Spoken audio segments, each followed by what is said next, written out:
Hello everybody, welcome to Monday Morning Must-Knows. My name is Merlin Rothfield, and here are three important things to pay attention to for the upcoming trading week.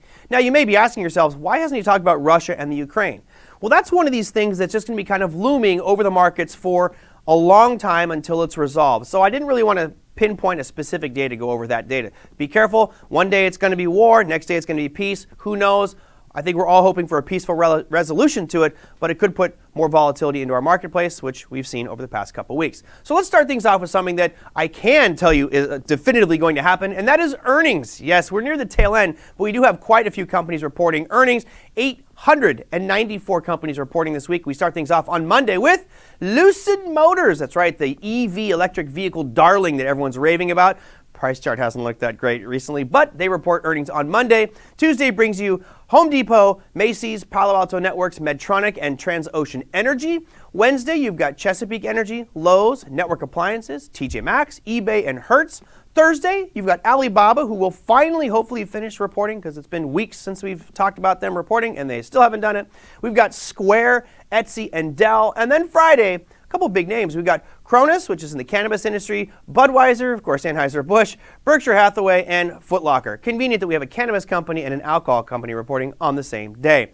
Now, let's talk about something that we don't normally talk about on here, which is real estate. As you know, real estate is about 14 to 15% of GDP. So if all of a sudden we see real estate markets just surge, that could be great for our economy and GDP numbers continue to rise, as they are very high right now, running about 6.9% GDP, which is very lofty given historical norms. But what happens if real estate all of a sudden starts to tank and starts to drop significantly? Because many people are saying we are in a housing bubble. Of course, they're also saying we're in an equity bubble, a housing bubble, a bond market bubble, a crypto bubble. We're in a bubble on top of a bubble on top of a bubble. Well, who knows if anybody on that plane is right, but at some point bubbles pop. Now, I'm going to show you some charts here on real estate, at least one specific, and this is IYR. This is a real estate ETF put out by iShares, and if we take a look at the chart, you can see that it has been on a beautiful uptrend. Like if you were to open up Uptrend magazine, this would be the centerfold. I mean, it's just beautiful. Higher highs, higher lows. As of this picture right here, it's on an uptrend. Nobody can argue that, no matter what indicators you're using or support, resistance, supply, demand, trend tools, whatever, it's on an uptrend, clear. Now, what's going to make that uptrend change is if we start to see new lows being put in. So focused on the right-hand side of the chart there, right where price starts to have its sharp decline. It's still in an uptrend, just had a pullback. But wait, all of a sudden we see this happen. Boom. Not only did it sell off, but it broke lows. Now we can put a line across the bottom there, and you can see a different picture. That uptrend is no longer intact. It's starting to show significant weakness. And where the weakness really shows up is in this little red square here, where in the most recent month, it tried to rally back up because it wasn't an uptrend. Let's have that rally, and it didn't make it. Came right back down to that horizontal red line you see. This is a fairly negative situation because what it's showing is the price of the properties in this ETF. And again, this ETF is a representation of companies in the real estate space.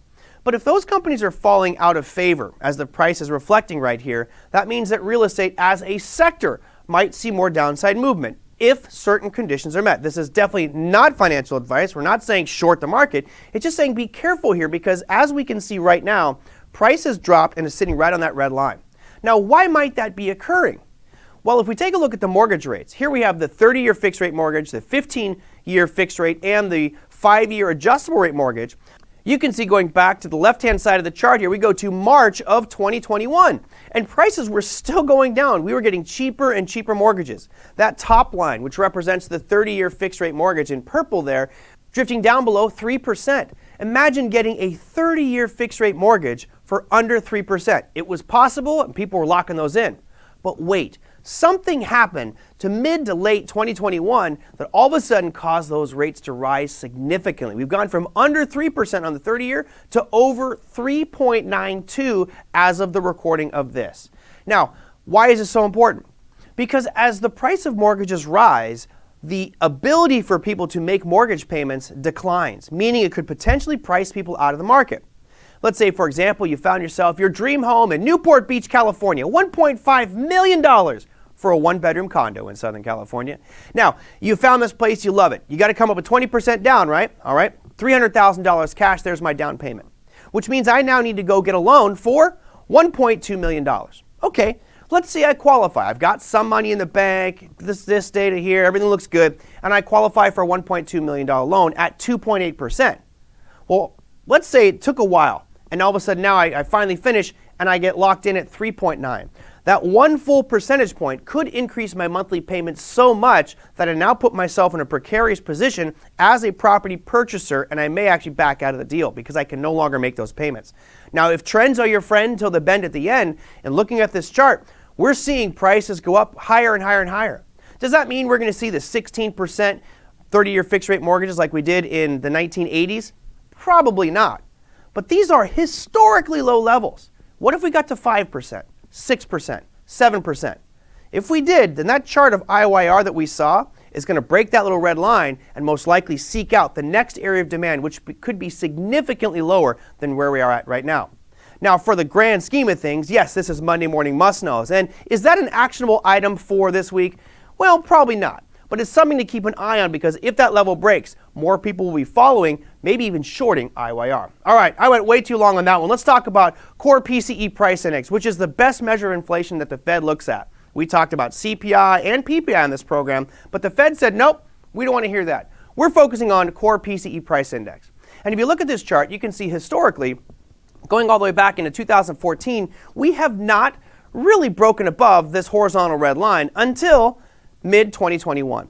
And all of a sudden, we're seeing sustained levels above that red line, which means inflation is getting higher and higher. And I know that you feel it, whether it's at the grocery store or at the gas station, prices are higher. Now, 0.5 was the most recent reading. Why is this so important? Because right now we're in a situation where the Fed has said we are going to raise rates soon. Well, soon, in most people's minds, according to the Fed Fund Futures, is March. So that's when they're expecting to raise 25 basis points. But if this Core PCE Price Index number comes out much higher, let's say 0.6, 0.7, 0.8, all of a sudden it puts the Fed in a dangerous situation. And behind closed doors, those voting members of the FOMC are going to be going, uh-oh, Houston, we have a problem here. What do we do? They may be forced to actually raise rates even higher and faster at that March meeting. Now, that is all speculation, but the more pressure is put on the Fed due to inflation numbers, the more likely they'll be forced to raise rates even faster, which is something we need to pay attention to as traders and investors for the short term and for the long term. That, my friends, is your Monday Morning Must-Knows. We will see you next week.